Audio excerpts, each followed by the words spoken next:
Oi, gente! No vídeo de hoje a gente vai abordar 3 conselhos que eu me daria lá no meu comecinho, né? Dica número 1. Estude. Estude principalmente sobre gestão. Por quê? O receio que eu sentia no início era de que eu estava fazendo um hobby, portanto, eu não encarava bem a Cobila hoje como empresa antigamente. Então, apesar de gostar muito de gerir na nossa empresa atualmente, eu sou a pessoa mais da gerência, querendo ou não. Eu aprendi um pouco de design, porque eu acho importante sim aprender, mas a parte criativa de design, etc e tal, fica com o Mailton a maior parte. Já até expliquei isso no outro vídeo, né? E a outra parte a gente acaba adquirindo as prontas, mas o gerir, né? O gerir da empresa é comigo. E eu sinto muito a necessidade até hoje, inclusive hoje mais do que antes, né? Porque, como eu disse, são conselhos que eu me daria quando eu comecei. É uma das partes mais importantes, é você saber gerir o seu negócio.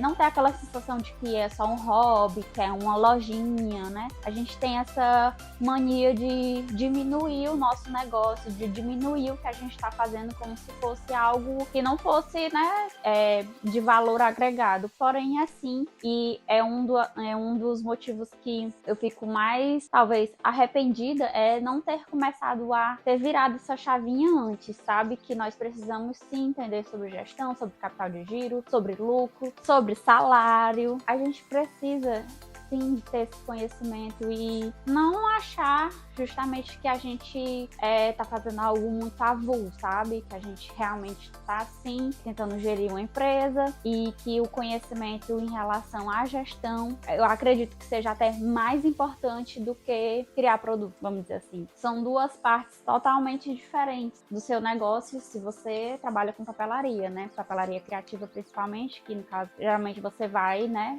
criar os seus produtos. Mas que se você souber criar produtos incríveis e não souber gerir o capital da sua empresa, não casa, entendeu? Então é uma coisa que precisa estar alinhada. Se você cria e gere, né, você precisa sim dar uma atenção maior na gerência do seu trabalho, né, da sua empresa. Conselho número 2. É muito difícil para mim. Eu achava que não, né, que eu não pegava tanto isso internamente. Esse ano a gente tá se autoconhecendo mais. Eu falo a gente generalizando, né, mas eu tô me conhecendo mais e depois que eu mudei o nome, né, que eu comecei de fato a enxergar a Cobila como a minha empresa, como algo que eu realmente quero fazer, que realmente tá no meu ser, sabe? É uma coisa que, além da enfermagem, né, que já é algo que eu faço há, pasmem, quase 10 anos, é algo que eu gosto muito de fazer, algo que me resgata, me estressa. Eu acho que todo mundo aqui acaba se estressando um pouquinho, né? Mas que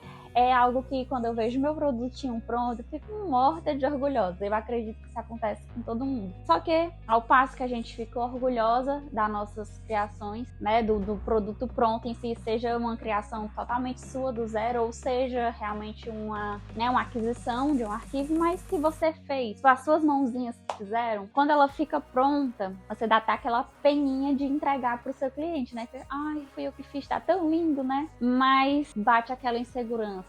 A gente olha para o trabalho da concorrente, de uma pessoa que tá bem mais avançada do que você, e você pensa, poxa, o meu trabalho nunca vai ser, né, tão nesse nível, vai ser... Sempre a gente tem essas armadilhas, essas autossabotagens, de que se você ficar se comparando e se comparando, principalmente com alguém que já está muito à frente de você, você bate aquela insegurança, aquela autossabotagem de realmente dizer, eu sou só mais uma, eu não tô fazendo diferença, ou, ai meu Deus, aquela pessoa tem aquele maquinário X, eu preciso daquele maquinário para poder se equiparar, sendo que muitas das vezes, né, não está de acordo com a sua realidade do momento. Adquirir uma máquina, sei lá, eu hoje tenho a Mimo Stamp para laminar meus projetos. Eu sou uma pessoa imediatista, é um dos meus defeitos. Ao me comparar muito, eu ficava naquela ânsia de estar querendo adquirir coisas que não condizem com a minha realidade do momento, não condiziam, né, também. Assim, se eu fosse, sei lá, ver influenciadoras, né, da área, ou quem trabalha com a questão de ensino, vai ter muito maquinário, né?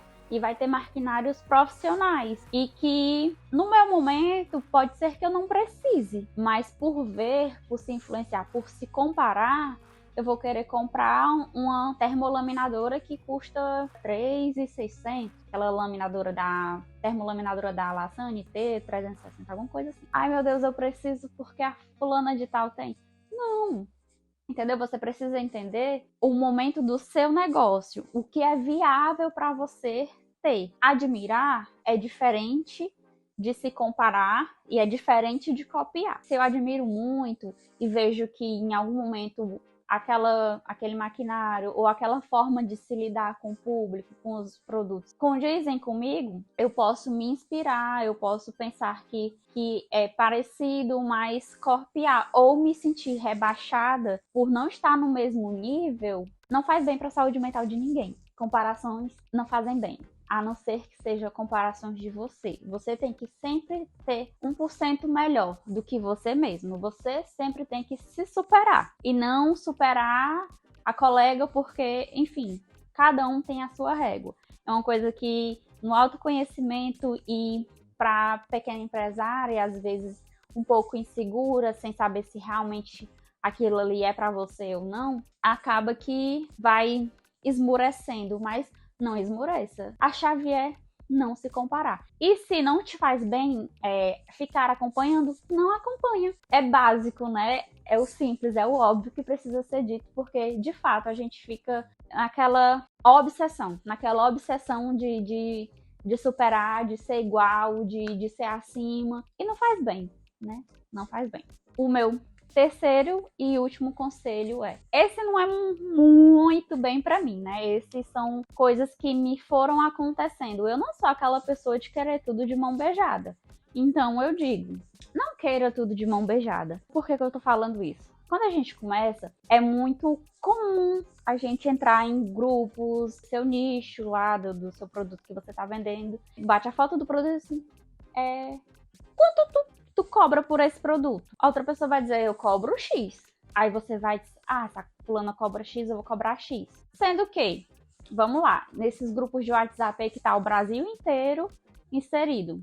É uma coisa que eu também não... Trocar ideias é legal, né? Mas ficar perguntando do tipo, quanto tu cobra pra eu copiar? Vamos falar a verdade, né? Que às vezes você faz isso. Não faz sentido, porque uma pessoa que mora em São Paulo, geralmente as empresas estão concentradas ali, provavelmente o frete dela, se pagar frete, é bem mais barato do que a gente aqui do Nordeste, né? Infelizmente é uma coisa, assim, uma realidade triste, é a questão do frete para insumo, né? Disponibilidade de produtos que você tem no Sudeste, vamos dizer assim, né?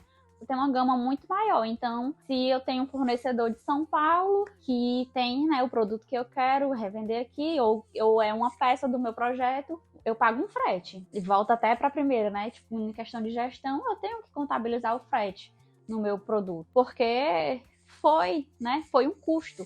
A gente tem que considerar o custo do frete. E é diferente, né? No caso, eu vou copiar o valor da fulana que faz em São Paulo para cá. Não faz sentido, porque eu não posso ter de mão beijada. Eu tenho que entender o momento do meu negócio, entender o valor versus preço. Tenho todo o meu trabalho a ser considerado e eu não posso simplesmente pegar de mão beijada o preço da colega. Por exemplo, vou chegar num assunto que já aconteceu várias vezes. Como tu faz tal coisa? Laminar? Como é que tu faz isso? Como é que tu faz aquilo? Mas o perguntar, não, né? Não te faz uma pessoa inferior, faz. Na verdade, é muito bom você perguntar, você tá querendo entender o porquê. É diferente de dizer, tu faz assim, assim, assado, e eu não quero saber o porquê tu faz isso. Eu só quero que tu me diga, tu faz assim, assim, assado. E eu não entendo o por trás. Quando não sair do jeito que realmente tem que ser, eu não vou conseguir raciocinar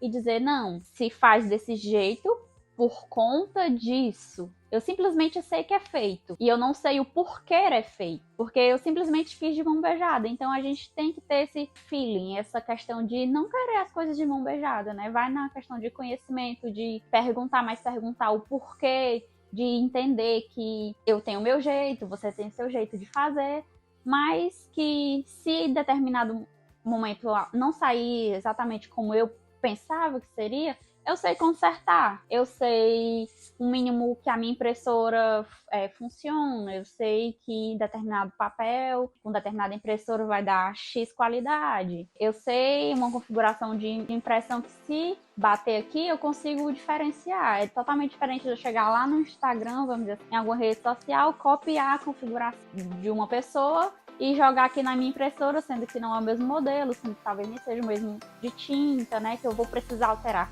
mais algumas coisas, a configuração de cor não tá igual. Eu não posso querer tudo de mão beijada, eu preciso ter o mínimo de conhecimento sobre aquilo que eu estou fazendo. Esses foram meus 3 conselhos que eu me daria no meu início, e que, se você estiver iniciando e tiver gostado desses conselhos, comenta aqui embaixo, curte o vídeo e se inscreve no canal. Um beijo e até a próxima. Tchau!